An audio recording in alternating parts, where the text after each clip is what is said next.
class. We're still in shower number 2, but we're almost finished with shower number 2. So welcome. And as we know, tomorrow is a very special day here in Vrindavan, the Disappearance Day of Srila Bhaktisiddhanta Saraswati Thakur. So we shall begin our class now. Om Agyanna Timarandasya Jananjana Salakaya Chakshu and Militanyena Tasmai Shri Gurave Namaha Shri Chaitanya Manobhistam Stapitamyena Bhutale Swayam Rupa Kadamayam Dadati Swapatantikam Namo Mahavandanaya Krishna Prema Pratayate Krishnaya Krishna Chaitanya Namani Gora Tapashe Namaha Hare Krishna, Krishna Krishna, Hare Hare, Hare Ram, Ram Ram, Hare Hare. Jai. First of all, I'd like to offer my heartfelt Puspanjali to the lotus feet of my Harinam Diksha Guru, Srila Bhaktivedanta Swami Maharaj, our Srila Prabhupada. And second of all, to my Bhajan Shiksha Guru, Srila Bhaktivedanta Narayan Goswami Maharaj, our Guru Dev. And to our entire Guru Parampara, and especially to Srila Vishwanath Chakravarti Thakur and his Madhurya Kadambini, and of course to Srila Bhaktisiddhanta Saraswati Thakur, and to all the assembled devotees. So far we've been studying or speaking about the second shower of Madhurya Kadambini. And that's basically Shraddha, Sadhu Sangha, and Bhajana Kriya. Now, the next shower, shower 3, is actually the longest shower in the entire book. And that is Anartha Nivritti, which is actually part of Sadhu Sangha, but because it's so important and so special, Srila Vishwanath Chakravarti Thakur takes it separately. So today, hopefully we can finish, but we may not, with Bhajana Kriya, Sadhu Sangha Bhajana Kriya. So, first of all, Shraddha. The faith that by serving Krishna and serving the Guru and Vaishnavas, every other responsibility is taken care of. Everything's so seva. We have faith in transcendental seva. That is the basis. And that's the beginning of bhakti. And with that comes surrender. Automatically, who are we going to serve? We're serving Radha and Krishna. We're serving Bhagavan in some form. We have Guru. We're serving. We're surrendering. He's going to maintain us. He's going to protect us. He guides us in what's right and what's wrong, like this, and we feel very insignificant. And we know we need his help. Okay, surrender and seva. And with this comes, of course, then the next step, which is sadhu sangha. Sadhu sangha, which we've been speaking about. Who is the sadhu? Sadhu is someone who is actually completely realized in his relationship with Bhagavan. Our entire Guru Parampara is coming down from the lotus feet of Satchidananda Gaur Hari. And we're in the special line, of course, of Rupa Goswami, Sanatana Goswami, Rupanuga Gaudiya Vaishnavas. So we're very, very fortunate that we have met such astonishing swan-like devotees, isn't it? Unbelievable fortune for us fallen conditioned souls.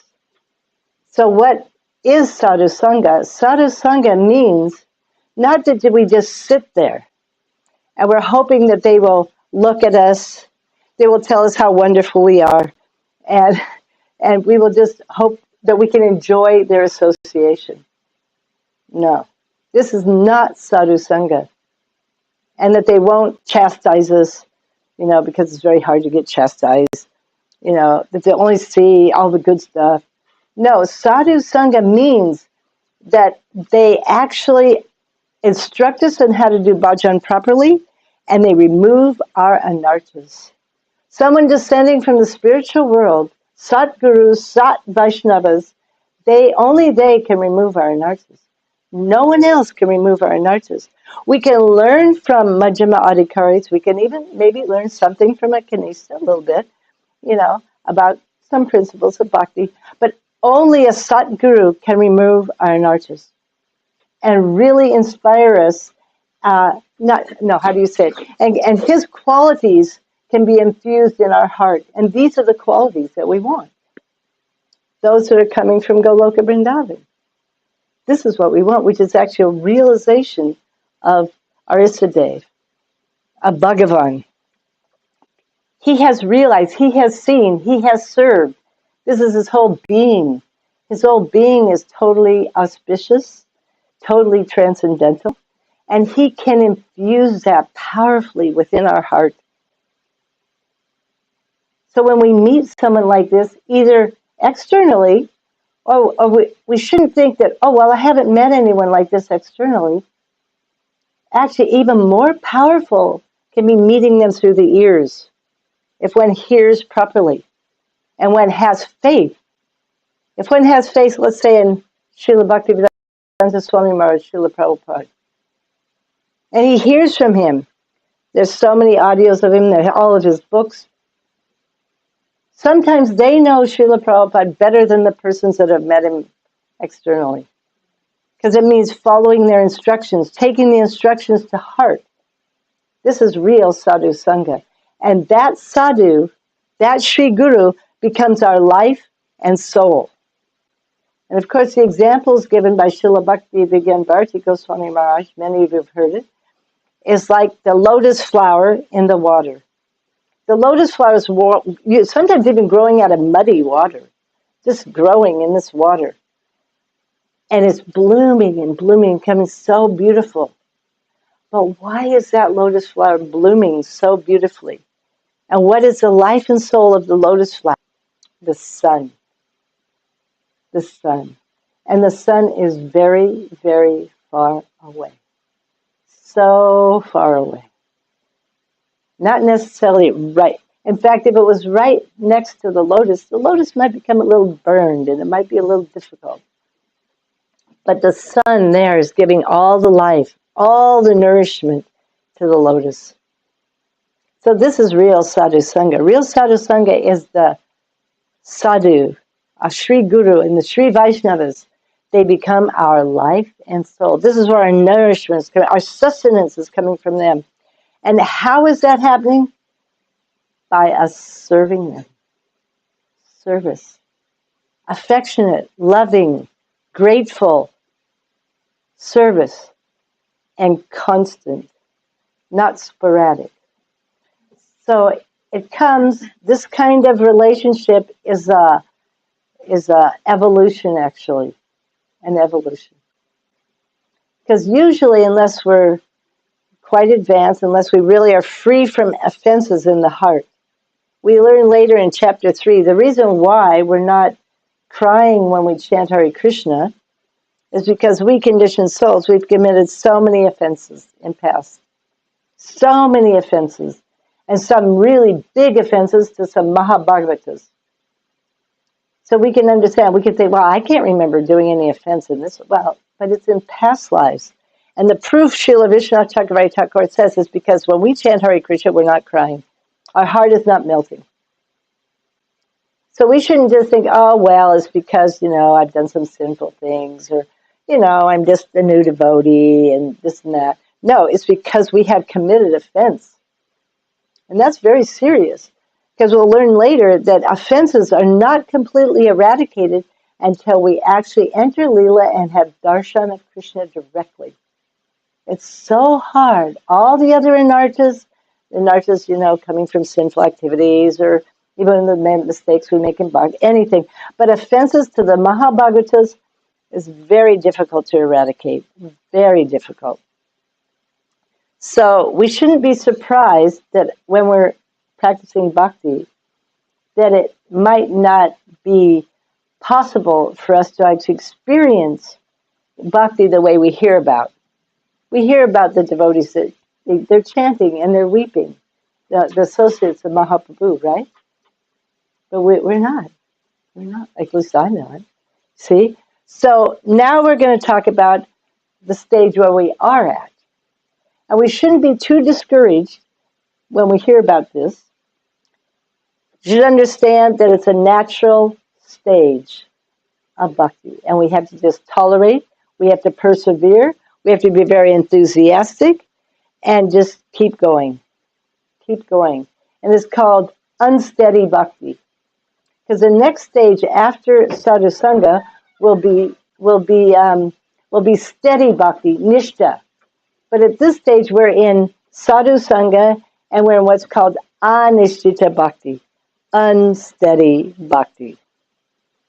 And we shouldn't think, I'm the only one. This is what happens to us sometimes. Well, I'm the only one going through this. No one else is having these problems, right? But no. Srila Vishwanath Chakravarti Thakur says they naturally appear in all the sadhaks' hearts. It naturally comes. Now, some may go through the stages quicker, depending on how serious they're practicing their bhakti, like this. But the stages are natural for everyone. So the first one is called, Utsaha Mai. Utsaha Mahi. There's 6 stages that naturally come in unsteady bhakti.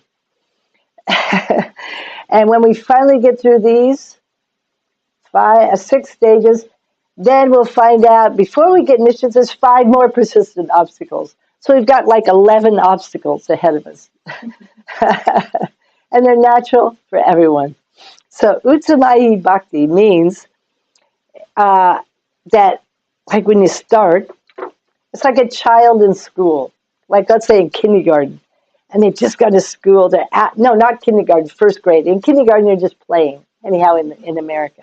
You're just playing, right? You're making sand castles, you're making building blocks, and you're learning how just to behave properly, not to hit the other guy, and just kind of act like a human being. The teacher's just trying to help you, learn how to associate and have social behavior, right? That's proper. So when you get to first grade, you start learning A, B, C, how to write them, how to say them. You might even learn cat, C-A-T, cat, So in the beginning, usually students, they think, wow, I've become so intelligent. I'm such a big scholar, Hare Krishna. And so they're very enthusiastic, right? Very, very enthusiastic. So similarly, Vishwanath Chakravarti Thakur is pointing out that for new devotees, and most of us have experienced this, when we came to bhakti, because most of us have been here a while, we were very enthusiastic, right? And we actually thought that we were probably almost pure devotees, right? Really, everyone should understand that we're very advanced, because we sit there, we're very serious, we're chanting very seriously and dancing very enthusiastically and learning verses and, and going out and doing everything so enthusiastically, and we're being very regulated and getting up in time. Everything's so good, right? But when things become a little more difficult, then the student in school, then he gets a little bit, this is more, then his enthusiasm definitely goes down. And so also for the devotees, sometimes we experience, and this is the hardest stage.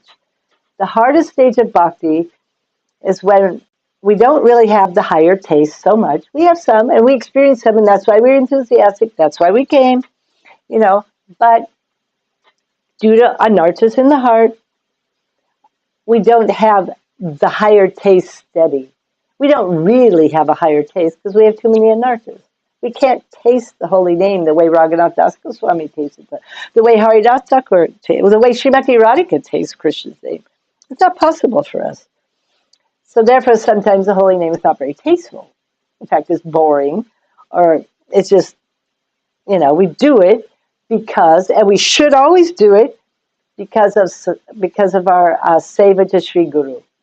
No matter whether we have the taste or don't have the, see at this stage, Utsaha Mai, when we lose our enthusiasm, this is the thing, we still practice our bhakti out of gratitude, out of affection for Sri Guru and the Vaishnavas, and to please Mahaprabhu like this. And so then this is the transformation that's going on in the heart of the sadhak. Because he goes on, not for his own selfish pleasure. Oh, it's good, I like it, so I'll do it. And when it's not good and it's not, then I'm not going to do it. No. Bhakti, real bhakti, pure bhakti has to be selfless. Has to be for the pleasure. Sri Guru, the Vaishnavas, Gauranga, Radha and Krishna. So we're in that process. It's like purifying gold. When you purify gold, what do? You stick the gold in a fire. Hot fire. Then the goldsmith brings it out. What does he do? He starts hammering it. Then he sticks it back in the fire again. And he takes it out. So this is Sri Guru. It might say from the one point of view, it's his thankless task. But actually, it's a very thankful task because someone needs to do it for Krishna. And he's doing it and he wants to do it. And we should be very grateful that he's doing it. Because we really don't want to be conditioned souls anymore. We're tired of being conditioned souls. We've heard of something much better. We found out who we really are. We're really a spirit soul. I'm not really an American lady, born in such and such place and with this and that. No, that's not who I am. And it only brings misery and it's awful. It's horrible. And not only that, in this kind of mentality, I'm going to die. Oh dear, this is very scary. But as a spirit soul, we have an eternal, blissful relationship with Sri Guru, with Gauranga, with Radha and Krishna. It's so blissful. And so now we've heard about this. So now we have our goal. We have our prayojan. Now we've gotten the process. And now we have to tolerate. Tolerate that being put in the fire and beating, which is this, all these different stages. Sometimes it just, because of our anarthas, it's not what we really want to do at the time because our senses are saying, well, I'd rather go do something else. Sense gratification, instead of bhakti. Because the bhakti right now is not giving me any happiness. But see, this has to be transformed. So we do it, stage out of gratitude to our Guru and to the Vaishnavas. Because we understand they have given us the most valuable treasure. Most valuable treasure. That is eternal life. They taught us who we really are.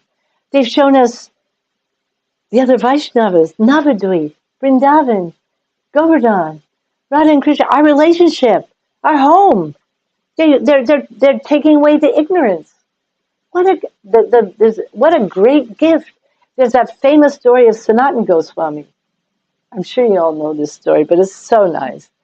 There was I think he was a Brahmin. Was he a Brahmin? And he needed to get his daughter married, wasn't it?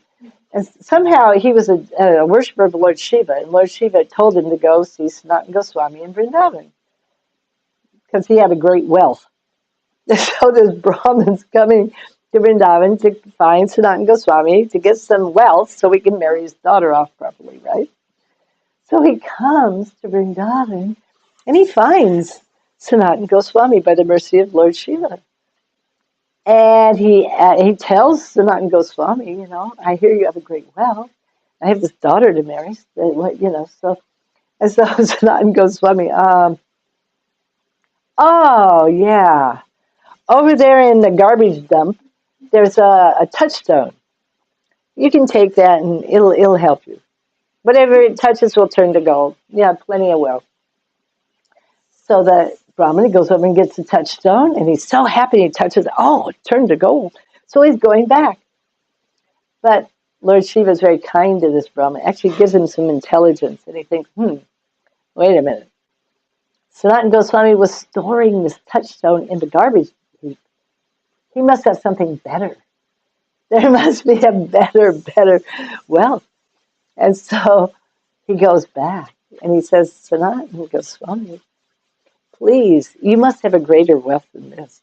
Because this was in the garbage dump. And Sanatana Goswami says, okay, yes, I do. But you have to take that touchstone and throw it in the Jamuna. And the Brahmin does. He must have got a lot of mercy from Lord Shiva. He had a lot of mercy. So he threw it. And of course, Sanatana Goswami, as we know, gave him the holy name, Harinam. And this Brahmin was totally transformed. He never went back. His daughter somehow, by the mercy of, everything always takes place properly. His daughter got married fine. And he became a pure devotee. by the mercy of the sadhus, Sri Guru, and the holy name. We don't need, and Sri Vrindavana, he was in Vrindavana. So our gurus have given us this, every single one of us. Srila Prabhupada is a Shiksha Guru for everyone. He took Vrindavan out of Vrindavan, and he took it out of India, out of Bharat, and took it all over the world. Vrindavan's everywhere. We're so fortunate. And that was by the order of who? Bhaktisiddhanta Saraswati Thakur, his disappearance date tomorrow. So we owe everything to Srila Bhaktisiddhanta Saraswati Thakur, because isn't that our Guru Parampara?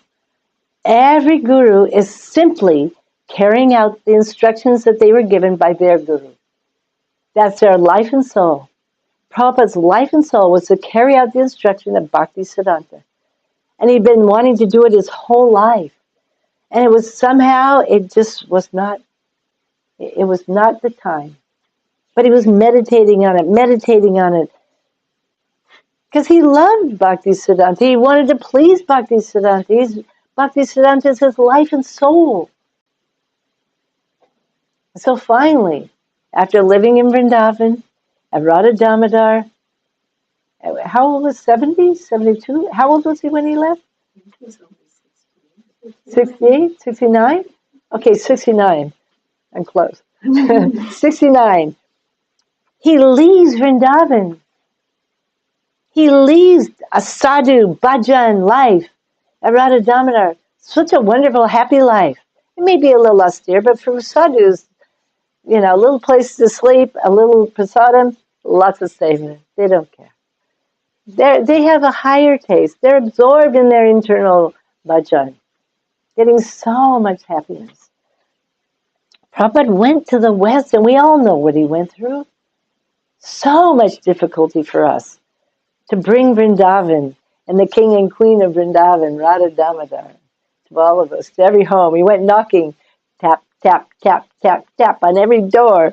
And if it wasn't him externally, personally, he did it by his transcendental love and affection. I experienced that. Prabhupada was just going to every door, you know, just by his very being. The holy name was going everywhere, everywhere, everywhere. Baba Trini knows, she was there too. It was everywhere in the hippie world. Everyone was chanting Hare Krishna. Prabhupada may have been in New York or whatever, but his whole being was going everywhere, dancing everywhere, singing, and Bhagavad Gita. It was everywhere. Unbelievable potency. Yeah. So, out of gratitude, when we have bona fide Guru, our whole life should be given to Guru Seva. What they have given us. Because without that, I would imagine, probably every one of us would be on our way to hell. Without that, you know, we'd be on our way to hell. Maybe there's a few Indians that wouldn't. But even many Indians were eating meat, even eating the cows. And you know, for every cow that we had some kind of connection with, we were supposed to suffer for every hair on every cow. Prabhupada told us, every hair on every cow. Can you imagine how much suffering we had coming to us? And what Prabhupada has saved us from? And our entire Guru Parampara, what they've saved us from. And that's just one of the things that we did. So we had so much suffering ahead of us. We forget. We think la-di-da-di-da. La-di-da-di-da. No. It's real. You read the Bhagavatam. Prabhupada brought Bhagavatam. Sri Guru brings Bhagavatam. Bhaktisiddhanta sent, Bhaktivinoda Thakur, they sent to the Western world through Srila Prabhupada. And in Bhagavatam, 4th canto, the teachings of Lord Kapila Dev. Oh, whoa, those are not fun. Life without Krishna, birth without Krishna, death without Krishna. Oh, it's hellish. Hellish. No. And see, our conditioning, especially from the Western world, but in India it's like that too now. It's like, if you like it, do it, enjoy it, you're not going to suffer. The belief, we may intellectually, but the real feeling, the real realization of karma, is no longer there. And reincarnation. Because I was a hippie. I believed in reincarnation and karma before I met Prabhupada. I was a vegetarian.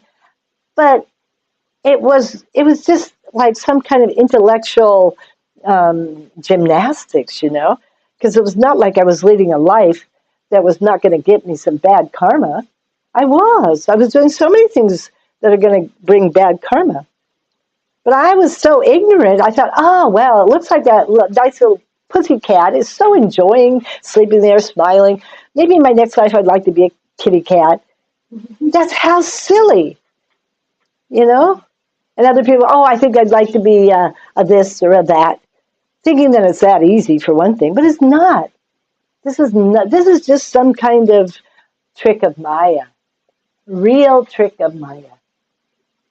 The whole point is, if we think of Krishna at the time of death, we'll go back to Krishna, either in the next lifetime or very soon. Very soon. We don't lose our bhakti unless we commit, well, even if we commit offenses, we don't lose it, but it becomes so covered. So we don't commit offenses. That we don't do.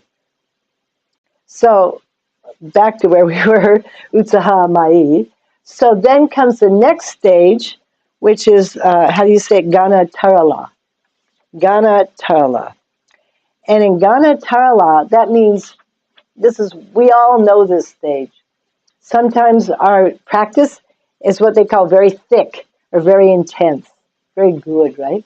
And sometimes it's very thin, almost non-existent, right? Thick and thin. Thick and thin. This is a stage everyone goes through, and it's a very dangerous state. Our gurus have told us this is very dangerous.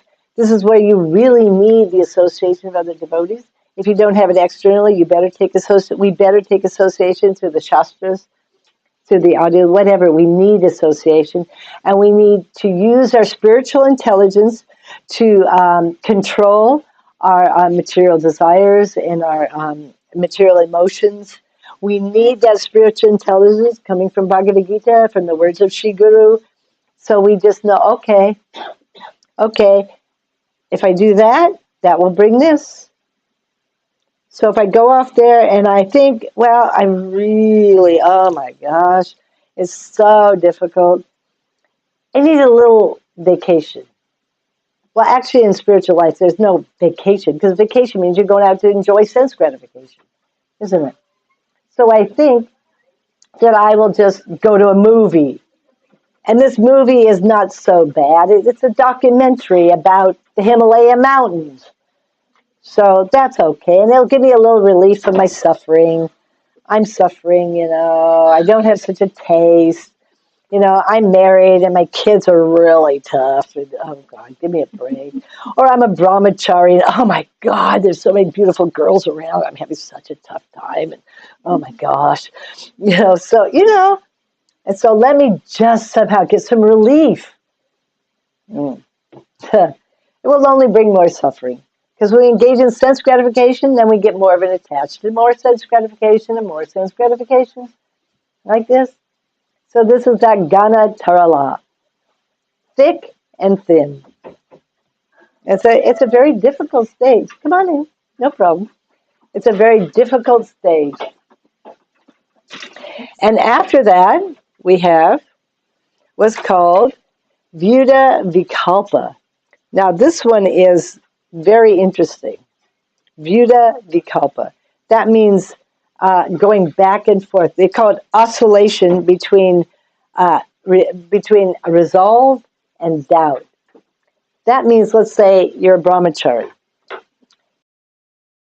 And the brahmachari is thinking, should I get married? Or should I not get married? Now, the scriptures say that if I have material desires, I should probably get married. It's safer that way, Oh, but the scriptures also say, well, if you get married, your wife and your kids become like dacoits and they steal everything, So he is back and forth. Should I or should I not? Should I go to Vrindavan and leave, everything behind? I'm living in Delhi, or I'm living in New York, and I should just move to Vrindavan and become a sadhu there, and that will answer everything. Or should I just stay here and I become very strong because they've been very strong in Bhakti in New York, then I'm going to be very strong when I finally get to Vrindavan. And just back and forth. They cannot decide. And this plagues everyone at some point in their Bhakti. What should I do? And they may even try to come to Vrindavan. And then because we aren't so strong yet, oh gosh, it's so cold. And there's no heaters, there's no central heating. Oh gosh, it's so hot. I don't have an AC. And well, I think I should go back there and then I'll make some money so I can get an AC and a heater. And, so back and forth and back and forth. Vyuta Vikalpa, indecision. And so we're moving on. The next one is, Vishaya Sangara. Vishaya, the sense object, Sangara. Fighting, battling with the sense objects. Yes, and we all know this. Battling with all of our material desires. I really want this. No. I really, and everyone's got their particular things that they really like. In the West, particularly, it's very difficult. But even here in Vrindavan, it's also difficult. I don't think I have to go to that too much because everyone's got their particular sense objects which they find very attractive. Even it's like having a beautiful view. Some persons can't, let's say, live in Vrindavan because it's not very pretty. And the air is not very good. This is the external net of Maya, because we're not really in Vrindavan, right? We're in the external net of Maya. In Drishyaman Vrindavan, it's the semblance where Krishna performed his pastimes, and we're very fortunate to be here, those of us that are here, and those who want to come here. But still, there's some garbage here, there's pollution, there's whatever. And so we can't come to Vrindavan. We can't practice our devotion because it's just, the scenery, it just isn't beautiful enough. I can't breathe, I can't. So I think I'm going to go live in the mountains. I think I'm going to go to Hawaii. Very nice in Hawaii. I think I'm going to go to wherever else is beautiful, the Mediterranean, like this. And it'll be so easy. And of course, I'll think of all the water that I see as Jamuna. I'll do that. That's what you're supposed to do. When you're not in Vrindavan, all the mountains should remind you of Govardhan. All the water should remind you of Radhakund, Shamakund, Jamuna. I will do that. It'll be so much easier than being here because it's so difficult here. See? But we have to learn, as Rupa Goswami has taught us, who is our number one guru, because we're Rupa Nugas, we're followers of Rupa Goswami, his Upadesha Amrita, which is we have to learn to tolerate. We have to learn to tolerate. And if we don't, we'll go out and do something that is some kind of sense gratification to help our bhakti, right? And we will get kicked.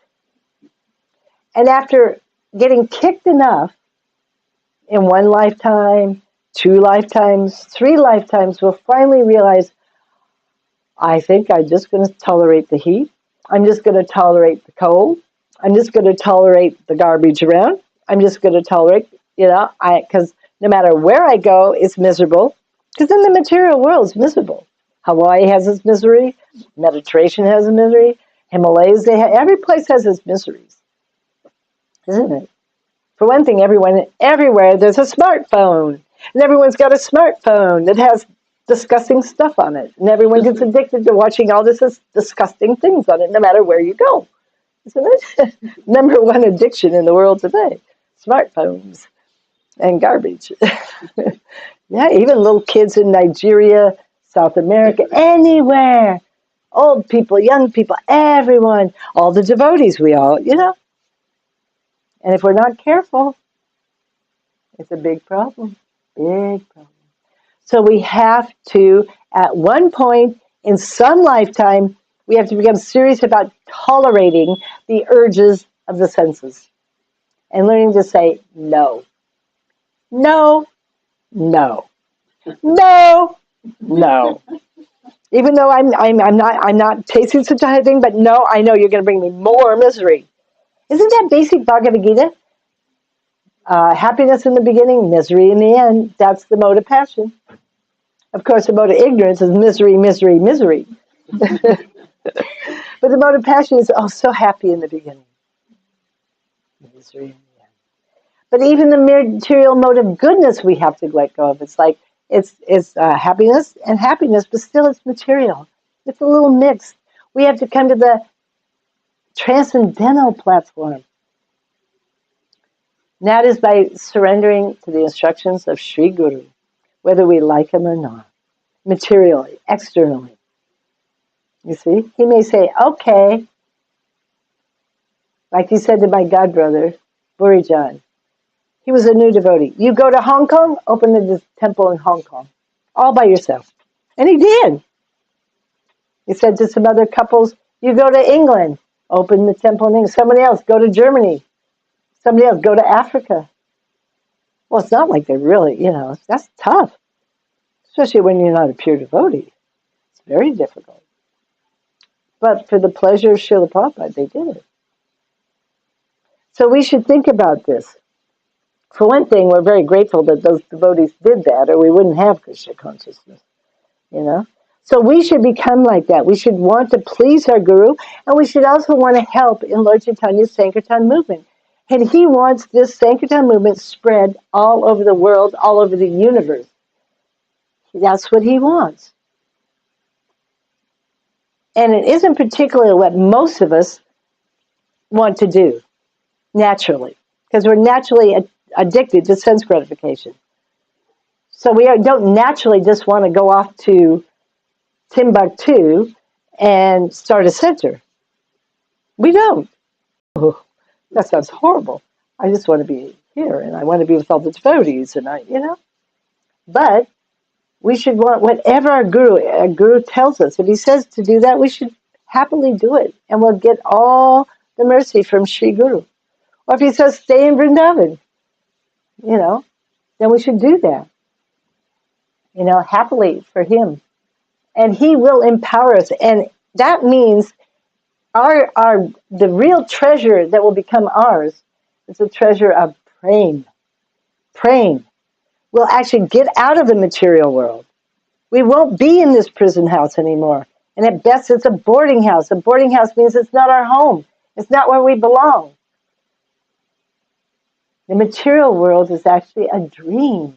It's an illusion. And here we are loitering around this illusion, this dream, this prison, like fools. Fool's paradise, isn't it? Yeah. Yeah.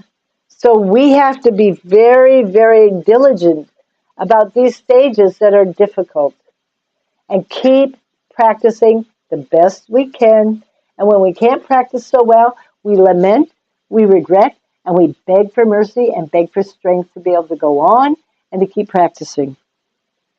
Even when we're not getting a taste from chanting, we don't feel like offering our boga. It's just too much trouble. We don't feel like singing for the pleasure of Krishna. We just don't feel like it. This is a very critical stage. So we're fighting with the senses, right? But if we fight with this, if we really, really, and we need association. If you can't get it externally, then we have to get it through the Shastras.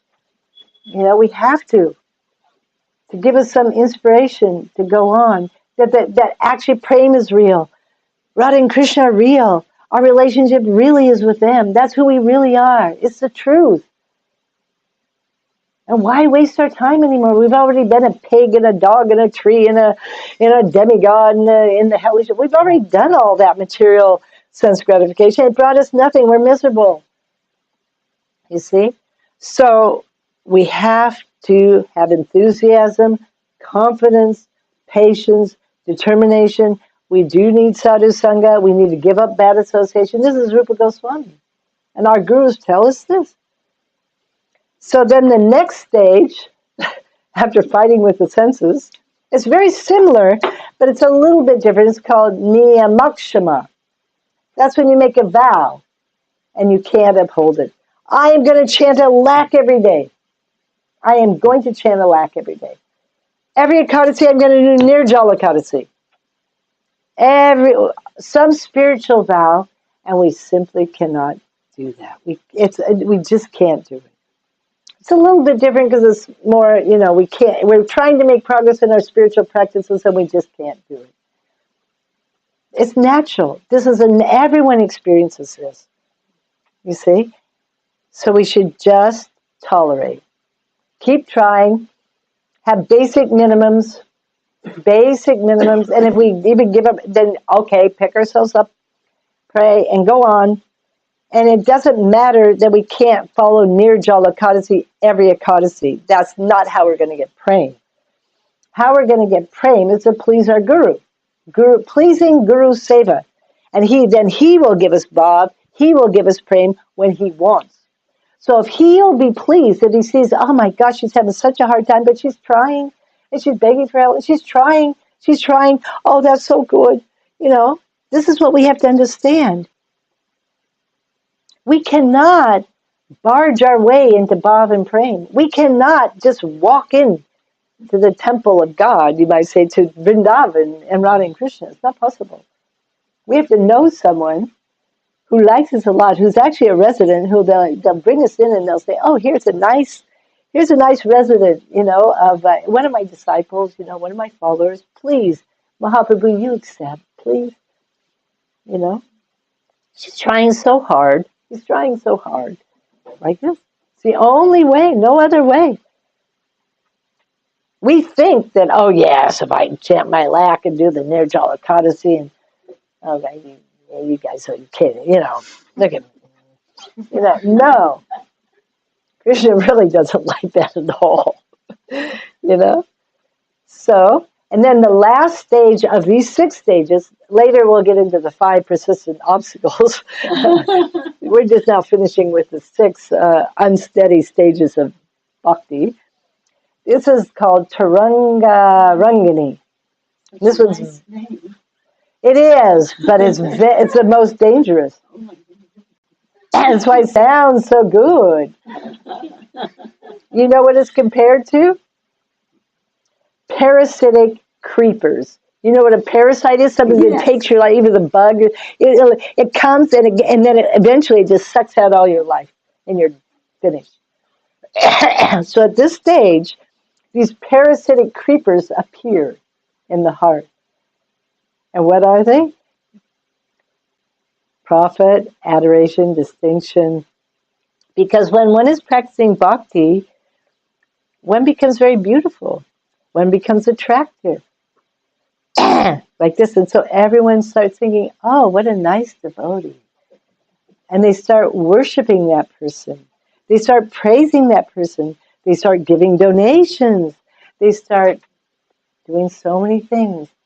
And unless one is very careful and very honest and very strong, one starts enjoying this. That's why it's called Taranga Rangini, riding the waves of all these things that come, these enjoyments that come from bhakti.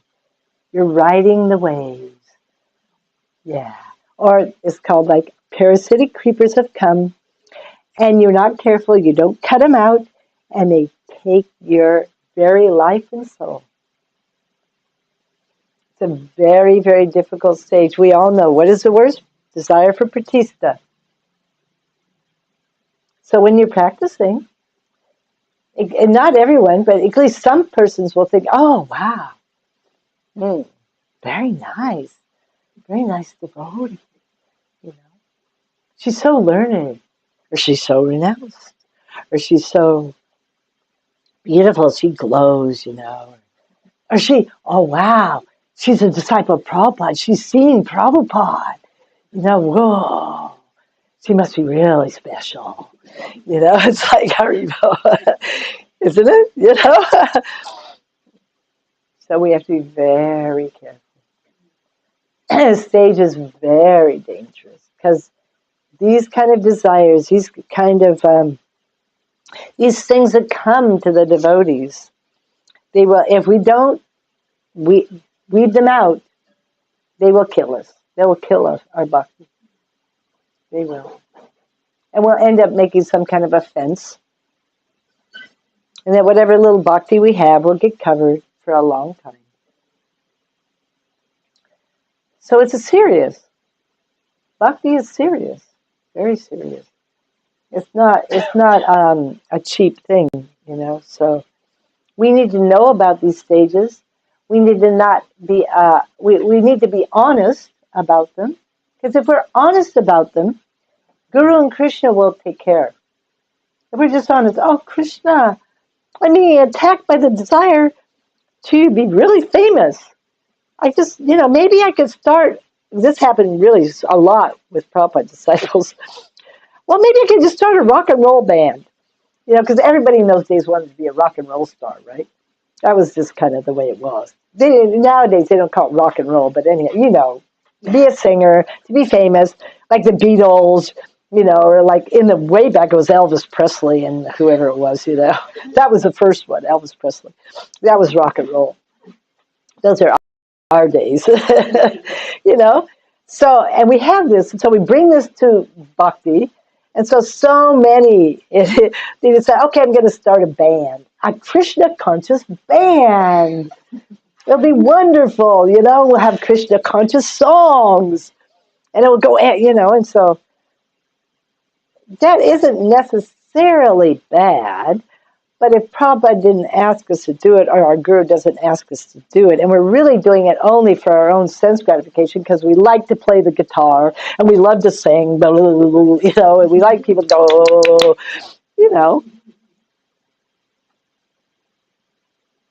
has to be given up.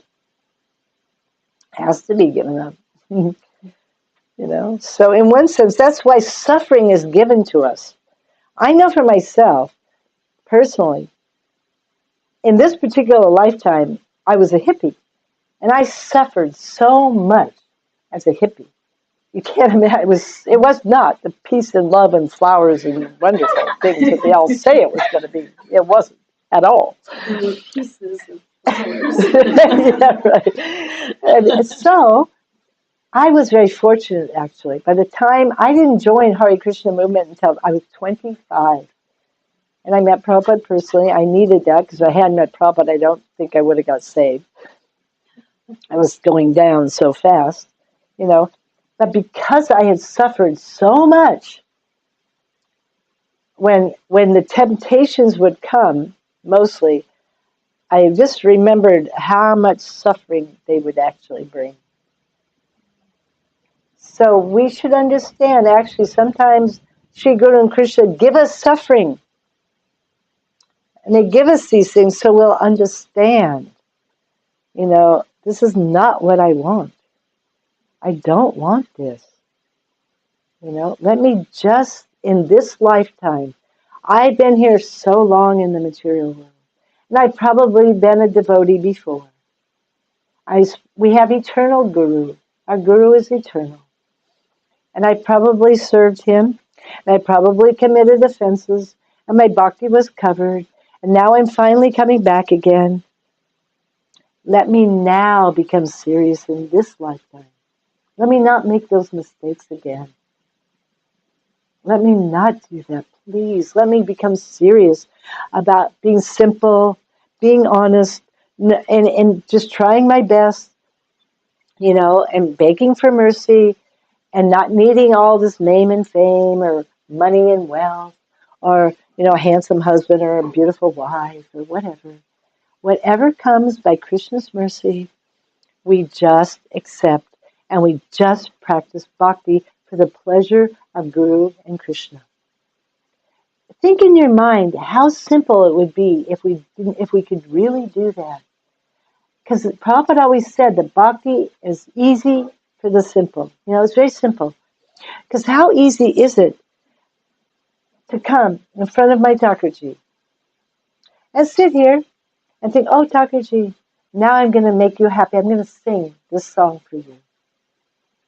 And Thakurji will be happy. Even if I don't have a good voice, doesn't matter. How simple is that? You don't have to be famous. You don't have to have a lot of money. You don't have to have a good husband or a wife. Anybody can do that. Anybody can go in the kitchen. Hey, this is Radharani's kitchen. Let me assist Radharani in making some halva for Krishna. No one needs to know about it. Nobody. But Krishna will know. Guru will know. How easy actually is bhakti if we will do it for the pleasure of Guru and Krishna. It's so easy. Bhakti is easy. We only just need to hear, chant, remember, do some archan, puja, offer prayers, serve the lotus feet, go on parikrama, go serve some Vaishnav, give them a massage, No one needs to know, but you're doing it for the pleasure of Guru and Krishna. So easy. But our problem is we want our own pleasure and we want people to know about it, and we want people to think, we're really good, this and that, and all this. Or the other problem is fault finding, isn't it? Fault finding and criticizing. Oh my gosh, the Pujari is always late with Mangal Arti. Wow. And then you're at Mangal Arti, Haribo. How is that pleasing to Krishna? Really, the only person who needs to worry about the Mangal Arti being late is the head Pujari. And if it's a problem, then he can deal with that. That's his seva. But nobody else needs to be all worried about the fact that the Pujari's late for Mangal Arti. You see? We get all caught up in thinking we're the supreme controllers and we should be in charge of everything and we should make sure everything's going just fine, except for ourselves, of course. We should be excused when we don't do anything right. Yeah. False ego. Yeah, false ego. Anyhow, it's getting late. And next week we will go on to shower 3.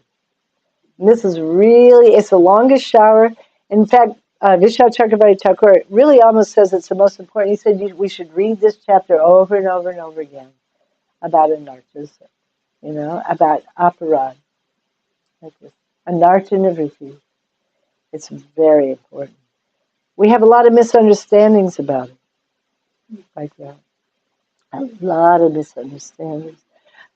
So anyhow, we will try now to go on joyfully with our Krishna consciousness for the pleasure of Sri Guru and Krishna. And it won't be so difficult if we really try and do it for their pleasure.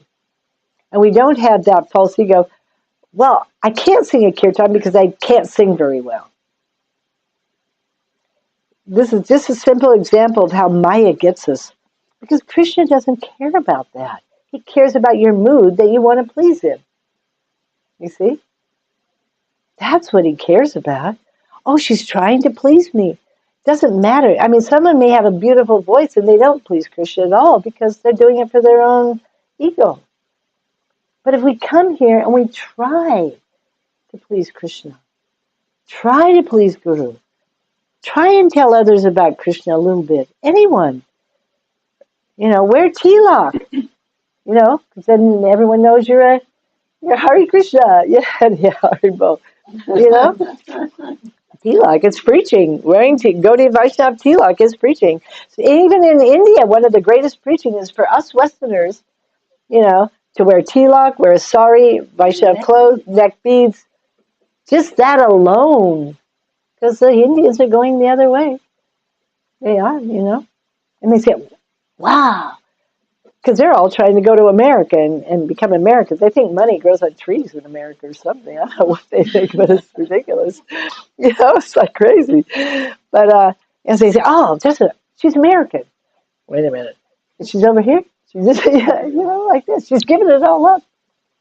That's what happened. I'm now a citizen of India, and I had to do some interviews. And I had to go to Lucknow, which is the, the capital of UP. And this is UP, Uttar Pradesh, the state. after I was in Mathura, then I had to go to Lucknow. I never had to go to Delhi.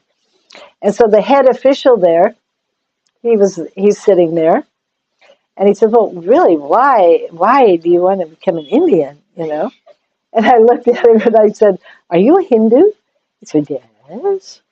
I said, "Okay. Well, how would you like? And do you believe in the cow and everything like this?" And he said, "Yes, yes, we worship." I said, "Well, how would you like it if you're living in a country where they kill their mother and eat their mother every day?" And he was going, "Oh, they don't even understand." I said, "That is America.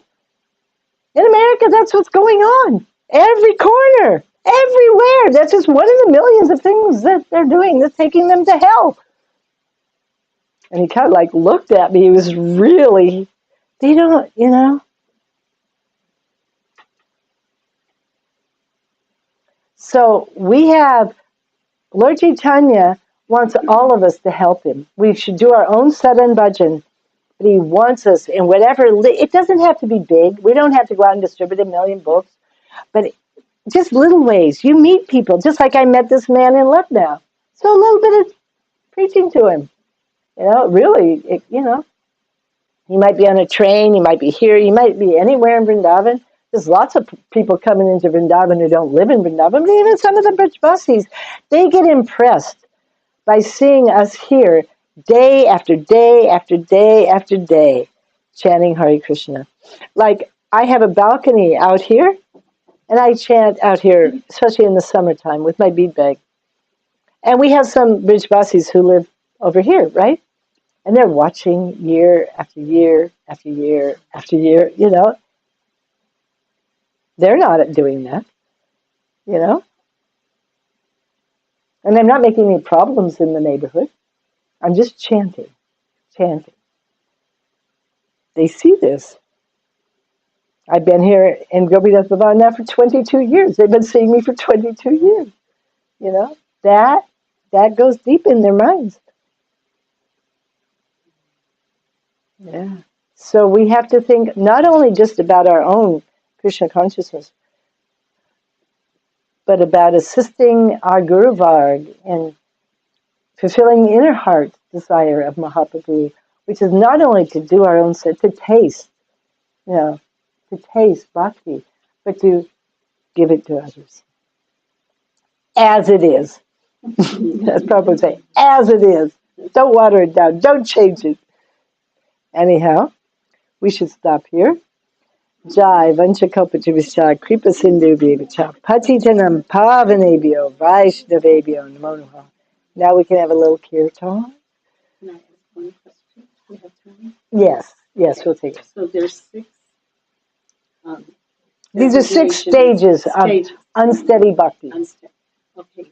Over the years, I have experienced all 6 of them at different times.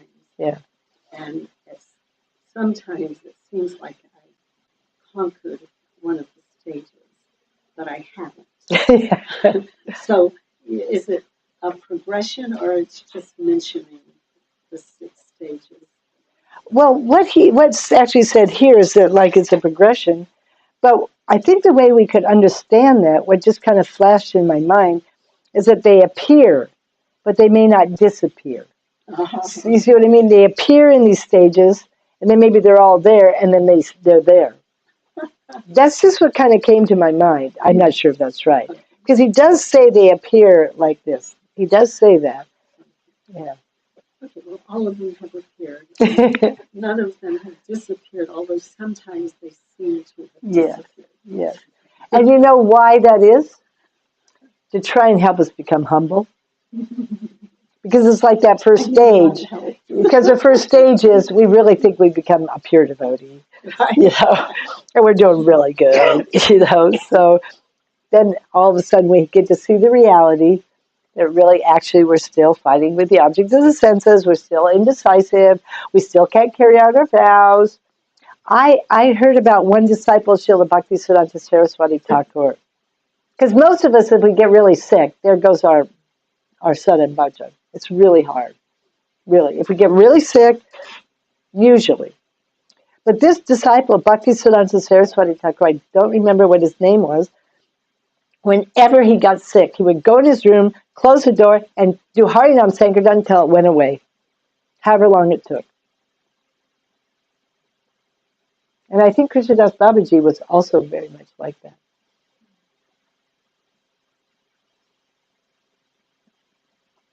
So, and what to speak of Haridas Thakur being beaten in 22 Marketplace, he never stopped chanting. We've got a ways to go, but it is possible by the mercy of Sri Guru and Gauranga. They can give us that kind of actual higher taste. You see? Higher taste. And when you have that taste, that's what Haridas Thakur had. He didn't even feel the beating. It's not a fairy tale. It's real. It's real. So we have to have faith in the words of our Guru and think, oh, that is possible. If I please him, he will give me that kind of strength, spiritual strength. He will do that. It's not a fairy tale. He is that powerful. They can liberate whole universes. What to speak of one person? So, it's all a matter of Shraddha, faith. Okay, we better stop there. And next week, not next week. No, it's not till after Anartha Davichiju we get the 5 persistent obstacles. Then we get Nishta. Let's hurry up and get Nishta. I'm running out of patience. Well, this is the amazing part of bhakti. You're supposed to be very patient and tolerant, but also you're supposed to be very eager. Yes. So that's a balance. You had very much confidence and eagerness, but yet you also have to have the patience and And I think Vishwanath Chakravarti Thakur, if I remember rightly, in his Rag Vartmika Chandrika, he says you really, for Bhav, is when there's no more patience and tolerance.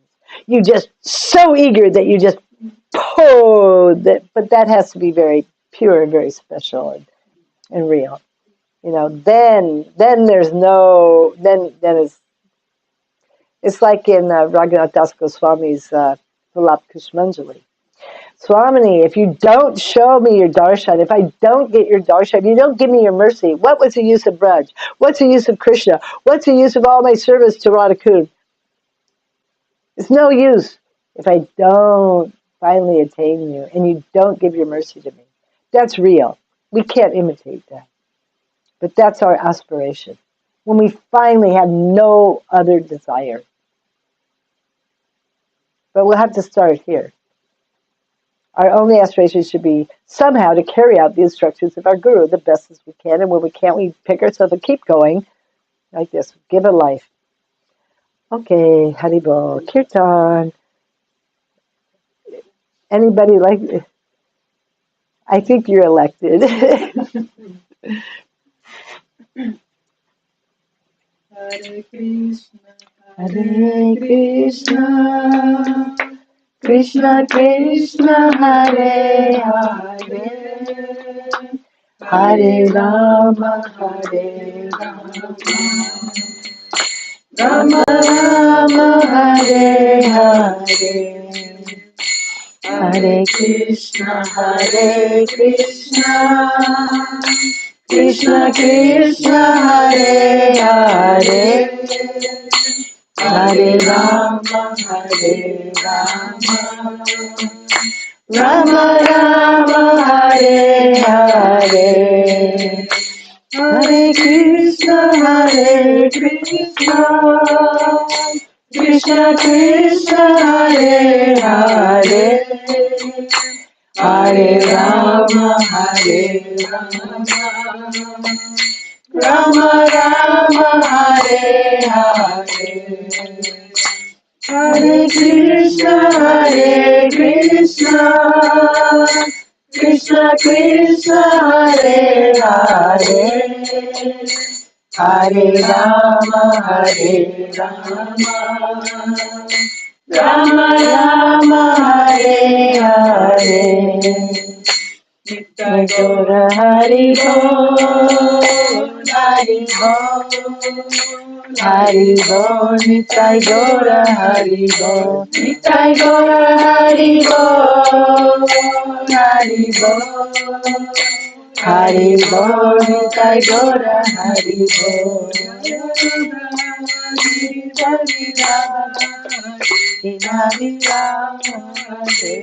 Radha, Giridhari Radha, Giridhari Radha, Jaya Radhe, Jaya Radhe, Jaya Radhe, Jaya Radhe, Jaya Radhe, Jaya Radhe, Jaya Radhe. Jai Hari Bol, Nitai Gaur, Gadadhar, Hari Bol. Jai. Shri Shri Malik Giri Govardhan Ki.